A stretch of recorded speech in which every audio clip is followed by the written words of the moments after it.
कोई नहीं कहीं नहीं जाएगा, कोई कहीं नहीं जाएगा, या तो जाएंगे सीधे जेल जाएंगे सब। हाँ, ये चुनाव जो मुझे लगता है, जो मेरा अपना एक्सपीरियंस है 40 साल का, और मुझे लगता है ये चुनाव 77 के पैटर्न पर होगा। 77 का पैटर्न आप लोग नहीं याद होगा, हमको याद है। सारे लीडर जेल में थे, चंद्रशेखर जी थे, मोरारजी देसाई से लेकर के कोई बाहर नहीं था, राजनारायण सिंह सब जेल में थे। तो चुनाव किधर रहा था? आवाम वर्सेस सरकार हुआ था, आवाम जीती, सरकार हारी थी। अभी ये 6 महीना बचा है, सबको जेल में डाल देंगे। ममता बनर्जी जेल में होंगे, नीतीश जेल में होंगे, शरद जेल में, सिराज जेल में, नसीम सिद्दीकी सब जेल में होंगे। तो चुनाव कौन लड़ेगा? आवाम लड़ेगी, आवाम लड़ेगी, आवाम जीतेगी। कि चुनाव 77 पैटर्न मुझे ऐसा लगता है होगा कि वो किसी छोड़ा ही नहीं है। धीरे धीरे देखिए नंबर सबका आ रहा है। अब आज दिल्ली में 2 दिन से हूँ, चर्चा जहाँ बैठो अब केजरीवाल नंबर है, तो सब नंबर गिन रहे हैं लोग। तो ये ऐसे हालात में चुनाव आवाम लड़ेगी और आवाम वही फैसला करेगी जो आवाम चाहेगी। आज 5 स्टेट में चुनाव हुआ है, या कहीं कोई एक आदमी कहता था कि सरकार बीजेपी आ जाएगी, आ गई।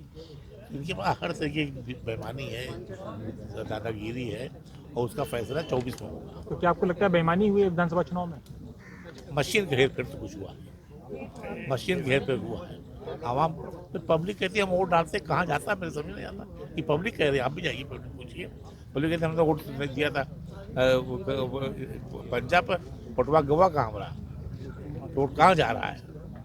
आप देख रहे हैं वतन समाचार, मैं हूं मोहम्मद अहमद। आज एनसीपी माइनॉरिटी डिपार्टमेंट जो शरद पवार के नेतृत्व वाली है, वहां पे एक मीटिंग हुई और मीटिंग में इजरायली बर्बरता जो पैलेस्टाइन पर हो रही है उसको लेकर के कंडम किया गया। यूएनओ पर जिम्मेदारी आयद की गई कि यूएनओ सामने आकर के सीज फायर की कार्रवाई को आगे बढ़ाए और युद्ध विराम का जो ऐलान हो, और साथ ही इस बात पर फोकस दिया जो इनके माइनॉरिटी डिपार्टमेंट के चेयरमैन है सिराज मेहदी, उन्होंने स्पष्ट शब्दों में कहा कि यह चुनाव 2024 का जनता वर्सेस सरकार होगा। उन्होंने साथ ही यह भी कहा कि शरद पवार समेत तमाम नेता जेल में होंगे और जनता चुनाव लड़ रही होगी। उन्होंने कहा कि अभी तक का जो ये संकेत है वो साफ दिख रहा है कि सरकार किसी भी सूरत में इन नेताओं को, विपक्ष के नेताओं को बर्दाश्त नहीं करेगी। उन्होंने इंडिया गठबंधन पर भी इस बात को लेकर के बल दिया कि 19 तारीख को यह साफ हो जाएगा कि इंडिया गठबंधन में कौन है कौन नहीं है। उन्होंने कहा किसी भ्रम में रहने की जरूरत नहीं है और ना ही भ्रम फैलाने की जरूरत है। और साथ ही क्या कुछ सिराज मेहदी ने कहा, ये सीधे देखते हैं ग्राउंड जीरो से ये खास रिपोर्ट। हम सब पवार साहब साथ हैं, शरद पवार साहब साथ हैं,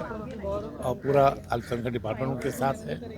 हमारी खुशी हमें इस बात की है, एक आदमी हमारे जो ऑफिस ब्यूरस है उनके अलावा कोई हमारा साथी अजीत पवार के साथ नहीं किया, सब हमारे साथ है। ज़्यादा खुशी कोई बात नहीं हो सकती है, और सब मेरे साथ हैं। आज भी सब आए थे, सब लगातार हमारे साथ हैं। और हमें लगता है अगर एमएलए छोड़ दिए जाए तो ऑर्गेनाइजेशन कोई जो 28 प्रेसिडेंट है पूरे मुल्क में, उसमें एक मध्य प्रदेश के अलावा 27 अध्यक्ष भी शरद पवार के साथ हैं।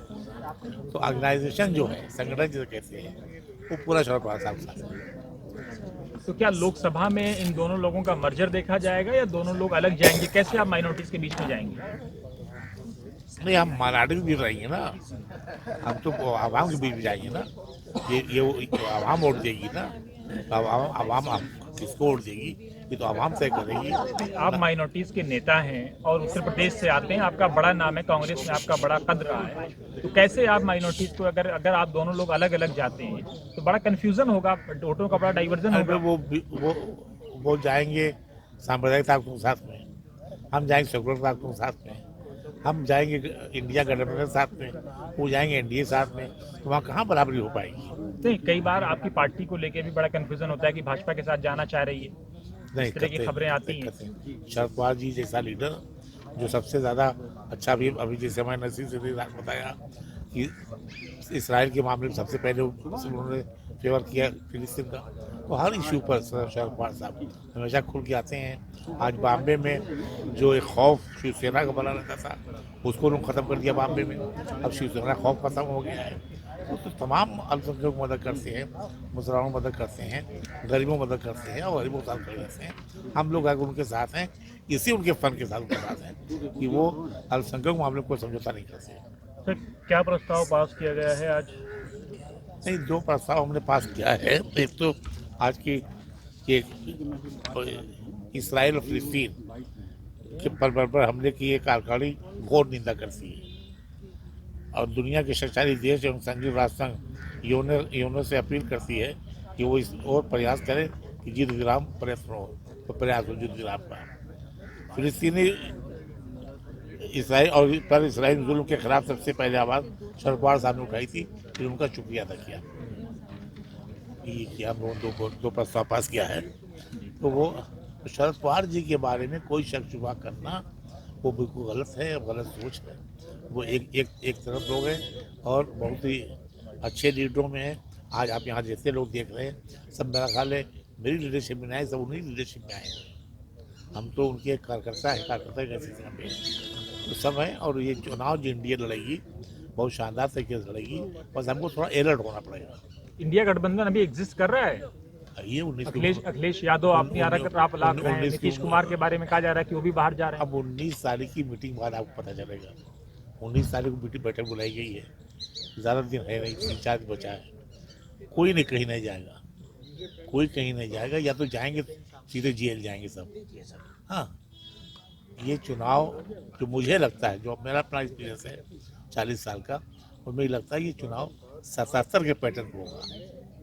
77 का पैटर्न आप लोग नहीं याद होगा, हमको याद है।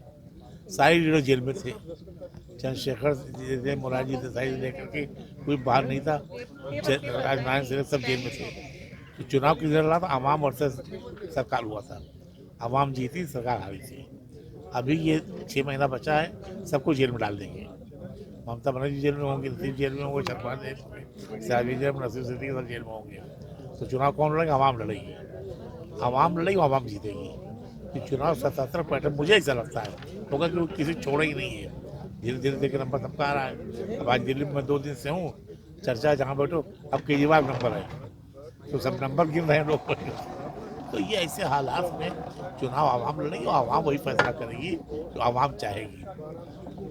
आज 5 स्टेट में चुनाव हुआ है, या कहीं कोई एक आदमी कहता था कि सरकार बीजेपी आ जाएगी, आ गई। इनके पास हर तरीके की बेईमानी है, दादागिरी है, और उसका फैसला 24 में होगा। तो क्या आपको लगता है बेईमानी हुई है विधानसभा चुनाव में? मशीन के हेरफेर तो कुछ हुआ है, मशीन के हेरफेर हुआ है। आवाम तो पब्लिक कहती है हम वोट डालते, कहाँ जाता है मेरे समझ नहीं आता। कि पब्लिक कह रही है, आप भी जाइए पब्लिक पूछिए, पब्लिक कहते हमने वोट दिया था पंजाब पर, पटवा गवा कहाँ हमारा, वोट कहाँ जा रहा है।